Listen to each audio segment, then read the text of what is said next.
Hello, now we're going to look a little bit into Excel. Excel is a great tool that will help you with any number situation or anything that you would like to do. This is, if we just jump into Excel, we have a blank workbook. So we get into the blank workbook and we're able to do what we need to do to get things started. Each one of these little spots are called cells. And you can see the naming of the cell up here in this particular box. But the letters that are generally up here could be numbers too. Where you can find it, there's the E and there's the 5. So that's how you get to each cell. And you can put several things in the cells. So if you put something like a date, say like January 1, 2021, 12, and you enter. Notice that it thinks it's text. It doesn't really think it's a date. But if I do separate things, let's try just Jan, and notice that it went ahead and picked up what I had before. But if I have Jan, I can see this little bottom piece, that's a fill handle. So I can drag that across, and it's trying to anticipate what I want, and it'll fill it in with that particular formatting for the particular months. And say if I was to use numeric options, say 1/1/21 with a slash, it realizes that it's a date and puts it in the default format. Notice I did not put it 2021. Excel did that for me. And once again, if I use the fill handle, which is different than selecting, I can see as the dates move along. There's the 13th. Now dates and numbers, text will go ahead and fill in, but dates and numbers will show these dollars or number signs or hash marks if the space is too small to fit what you're trying to show. So you can come over here and select the top of the column and do what we call an auto fit by double clicking on any one, and then that will auto fit and work in. I'm going to go Control Z to take that back, or I can come in here and drag one of them and it will drag all of them that's there. Once again, Control Z and just select one of it, and I can move one. There we go, to whatever size, or I can come over here and I can right click on it and it will ask me what column width do I want, and maybe I say 12 and I say OK, and that's plenty of room to see it. So you can see there are multiple ways of working in Excel, and it's trying to make it the easiest way possible for you to work through and get your formatting completed very quickly, typing in very quickly, anything else. Let's try hashes. So here's a date. Once again, all of these were dates. These are considered text because they I don't have any commas, and if I was to even if I was to fill it, notice it's the exact same thing. When I fill it, it's just changing the last value. So we'll take a look at doing that again. So notice that it'll just change 2021 to 2022 and something like that. That's like having something like text like record 1. And if I have that record 1, it will increase my record 2 all the way to the end, record 13. So Excel, once again, is trying to help as much as it can. Sometimes it's extremely useful, and other times you have to figure out how Excel is trying to help you. A series is basically what we're looking at. So once again, a date can also be used with a hash mark. So I'll use that same date. And here is the selection. Here is selecting, where you click the middle of the cell and select multiple cells. Here is filling, where you're on the bottom right hand corner, and notice what my mouse looks like. It turns to a slender black plus sign, and I can drag that across, and you can see that the dates will do the same thing. And I entered that in with hashes, but the default is slashes. And you can see that it is date here. These are the different types of things that I can work with. General, nothing specific. Number, currency, a special type of number, as well as accounting, a special type of number. Short date, which is what we have. Long date, time, percentage, fraction, scientific, and text. And there are more number formats that we can use. So things that we can put into a cell that's recognizable are numbers, dates, text, time, percentages. We can do fractions. So all of these are specific as to what it can recognize. So let's take a look at putting in numbers. So numbers, yes, with slashes are dates or hashes. The word January, February, how about, well, let me do one more with not necessarily dates, but how about days? How about Monday? Okay, so if we can figure out what Monday is, can we, yes, it can go all the way to the next Monday or Sunday. I'm going to go all the way across, okay, to go to Saturday. And notice that this guy here is also working. So if I was to do one of them like this, and you can see that autofill options, there are all autofills, but notice I can fill weekdays. Right now I'm filling days, or filling the series, but it's filling days. Formatting only without formatting. Copying the cells would do the same thing. But let's just fill weekdays and notice the difference. So we come across here and we can see that, and once again I'm moving this manually, or I can come in. These do not show hash marks because words you can kind of see that they're cut off, but numbers you don't always tell. So I moved it physically, or I can double click and it'll do an auto sizing so we can see it. But notice that here has Saturday, Sunday, where start right over, it's it shouldn't have 2 Mondays. Looks like I copied it down. That's why, because it went Monday, Tuesday, Tuesday, Wednesday. So I did I started, and so I'm going to go back and go Control Z and Control Z and all of that back, and then I'm going to do basically the same thing, only with Mon. Backspace and get just Mon, and notice that the Tuesdays, it's the formatting that will be a 3-day or a 3 character day, and Saturday and Sunday are right there where the other Saturday and Sundays, and all of them match. And I'm going to go and do weekdays only, and if I was going to set up then a schedule that did not include weekends, I have my Monday through Friday, and Monday through Friday, and Monday through Friday. So once again, a series, and the useful series of what we have. Now there's other series like 1, 2, and I entered 1, hit my enter key, and then went 2. Now I'm going to select the series 1 and 2 and fill down until I get to 10. Okay. How about by 3s? You bet. 3, 6. And select both, and then fill. And you can see, oh, yep, there are numbers. By 5, there's 5 and 10. Select both and fill. And there is 5 through 50. What about backwards? Can I go 100? And maybe count by 5s, so 9, or by backwards by 10. Okay, does it know that? Yep, can count backwards as well. So there's other series. Let's try that. How about if I have 1 and I add 1 to it, and that's 2, and I add 2 to it, and that's 4, and I add 4 to it, and that's 8. You can see that there's a series. I'm adding the previous number to itself. Well, once again, Excel is pretty good, but it's not that good. You need to actually do the mathematics to figure that one out.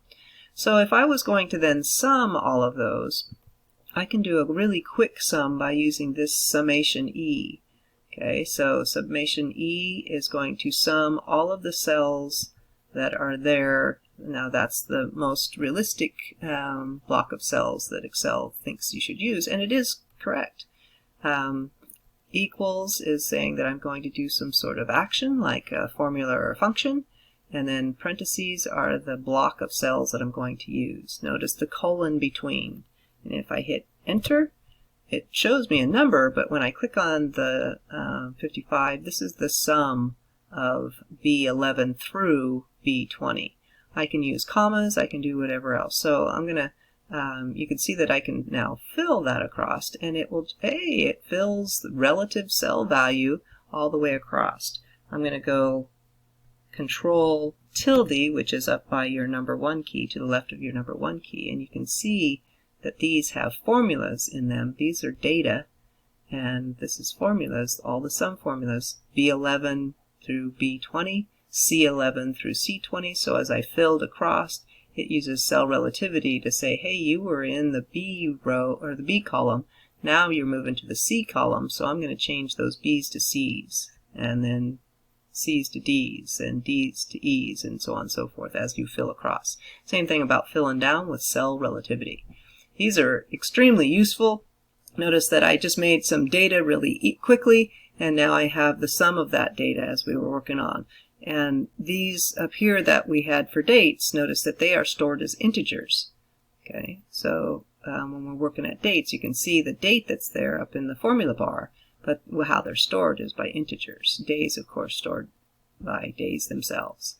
So I'm going to go Control tilde back, and you can see I'm just going to write this is the total or the sum. And then you can do stuff like min and max very easily. Max, min, and average. Now the difference though is when we take a look, if I was to do the max, notice that I can come here to the summation E and that'll sum it. When I click on there, there's a down arrow also here, and I can go down arrow. There's sum, average, max, and min. So there are the common functions. There are also more functions that we can go through and find all of those functions that are relative to our needs. Those are the most recently used, but there are many in different categories. There's more than you will ever be able to look for, find, or anything else. So it's pretty cool though. You have all the cosines and sines. You can do anything in math and trig, and then of course any of the options that we can work with that makes our life easier with numbers. So pretty cool how we can do that. Also you can see that anytime I can just type it in, so I can hit an equal sign, I can type in max. Notice there is a max function. If I hit my parenthesis beginning paren, I can put commas after the numbers, or I can select the block that I want. And here I'm selecting the block, and then I'm putting a parenthesis ending paren at the end there. And so the max should be 10, which works out pretty good. How about min? Well, we're going to try one other way. I'm going to click here in the formula bar, and I'm going to go f of x. Notice that it puts an equal sign right there because it's going to say, hey, you want a formula in there. And then I'm going to try to type in what I think the formula should be, and I'll type in min and say go and look for it, and there it is, min, with a description of what it does. Returns the smallest number in the set of values. That's pretty cool. That's what I want. And notice that I can do commas, or I can do a colon to get there. And this then brings up the box of, here's the B, what's the second number? Or should I go through something? Well, once again, I can type here, like colon, oops, there's already a B, B11 to B20. Okay, I can type there, and you can see that it shows 1 through 10. Or I can come over here and select it, 1 through 10, and notice it says B11 through B20. So either way works, and you can see also what it's going to give as a result. So minimum of those values would be 1, and that's correct, so we'll say OK. And now let's do average, and once again I'm going to do average in a way that it's probably the quickest way. I'm going to come over here and go down arrow, and I'm going to click on average. Notice what it does. It gives me the most relative cells that are there, B11 through B23, but I don't want my sum, max, and min in with my average. So I can reselect. I can click on the top one and drag down to the bottom one, and it has the correct cell block that's there. And that's 5.5, which if we took the sum of 55 divided by 10, it should be 5.5. Yes, that works out pretty good. The beauty of this is if I was going to insert a number, I won't have to recalculate any of these. It will do that for me. So let's take a look at a couple of different things. Once again, I'm going to select these cells of max, min, and average and fill them across.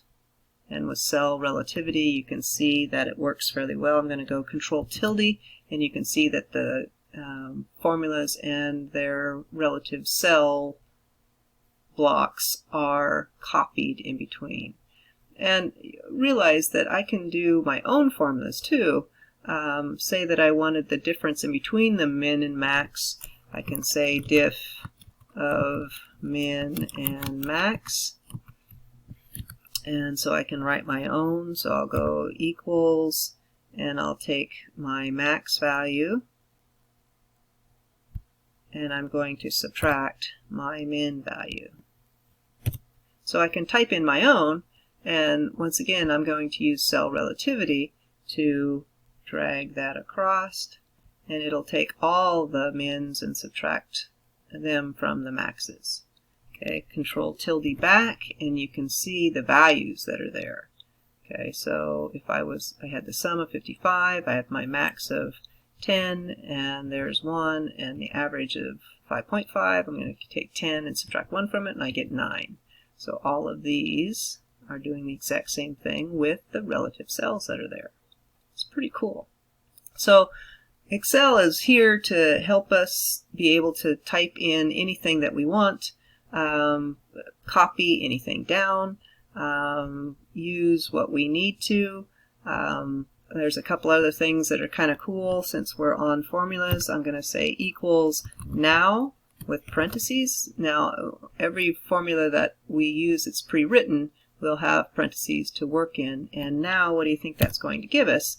Oh, that's the date of today and the time.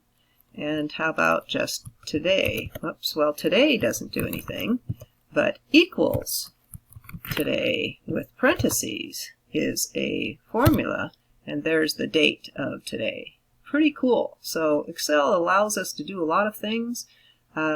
We can change this sheet 1 to practice just by double clicking on it and hit enter, and it changes that sheet. I can right click there and I can delete the sheet or rename it, move it, change the tab color to some color that I would like, and when we click off of it, it will turn that, well, not that we have any other ones, but it'll turn blue. Okay, adding sheet 2 to go to the next one, and we're able to move on. So there's a lot of formatting in here that allows us to work more than what was in Word. You can see this is pretty common as to the Word ones. We have many different spots that we can hide in cells, so you have where we can do the top align, middle, and right. Here, left align, middle, and right. So you can do those, or you can move them over on hashes. We can have text wrapped, or we can merge the cells. So if I was going to merge the cells and I had some long text, the name of this sheet, and you can see that if I wanted that to center maybe along this option, well, it looks centered, but it's really in that cell. I can move it over to this cell, and I can still center it across. So this is called merging and centering, but I can only do one text at a time. So merge and center, and notice it looks like now it becomes one cell. It does merge all of those into one cell and puts that in the middle. And you have options there too. Okay, you can unmerge it, just merge the cells, and merge across certain cells. So those are options that allow you to format and do certain things. And once again, colors and everything else that are there. We still have our paintbrush that allows us to do some copying and conditional formatting, and it's pretty slick. So that's just the intro to Excel. Please practice and have fun with some of the things that you're able to do. Changing color, modifying, and of course all of your functions, and being able to see what those functions are and put those functions to use. Have a good day and have fun in Excel.